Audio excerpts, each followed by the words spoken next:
Again, an offer needs the right mix of features and benefits to create desire, that irresistibility. But how do you know what features are necessary to create that desire and irresistibility? The best way to get a good understanding of this is to ask the right questions to uncover the desired ultimate outcome of the people who want it. Here are 7 essential questions that you can ask to uncover this. Who do you serve? It's important that you have an idea of exactly who your target client is, your ideal client. What do they look like? What do they like to do in their free time? What kind of media outlets do they read? Where do they spend their free time online? The better that you can understand exactly who you're serving and what makes them tick, the more refined and the more detailed and the more targeted you can make your offer. What problem are you solving for them? A lot of times we look at things as what service we provide for them. I think it's a better question to ask, what problem are you solving for them? And the more specific that you can get, the better you can get at actually being able to craft a solution and craft an offer that's going to absolutely serve them in the best way possible. What is the prevailing wisdom, or what does your ideal client believe to be true? Let's say that you are a personal trainer. A lot of people believe genuinely that it's really hard to lose weight, or a lot of people may believe that they don't have the right body type or the right genetics to be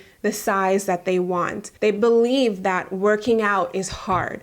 They believe that healthy foods don't taste as good as the fast food and the unhealthy food. It's important that you understand what beliefs they carry around the problem that you're solving and the services that you offer. With this understanding, you'll be able to communicate that maybe some of the beliefs that they have are actually not true, and you're going to help them to overcome that. Which brings me to the next question, which is, what's wrong with that wisdom? As I mentioned, a lot of times what people may believe to be true actually may not be true once they discover a new way. Perhaps you know as a health professional that healthy foods don't have to taste bad. And actually, you could make healthy foods and vegetables taste much better than any burger or any fries from any fast food restaurant. It's just about maybe how you prepare the food, maybe, buying organic versus non-organic. You are the professional, but it's important that you are able to conceptualize and communicate, and you start by writing this down first. What is wrong with the prevailing wisdom in your industry that your clients may already believe? Now, certainly, if you're in a good niche, there's going to be competition, and there are going to be other solutions to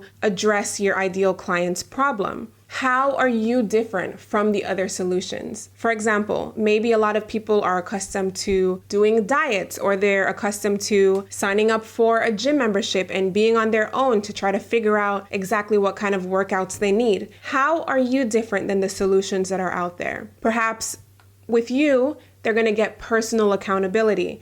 They're going to get motivation. What is it that makes you different from the solutions that already exist? The next question is, what would a negative Nancy have to say about it? We all know a negative Nancy who always has objections and always questions the validity of anything. What would a potentially negative Nancy have to say about the solution that you're offering? Well, I tried once to hire a personal trainer and it didn't work out because of XYZ. All of those objections, all of the negativity, that's good.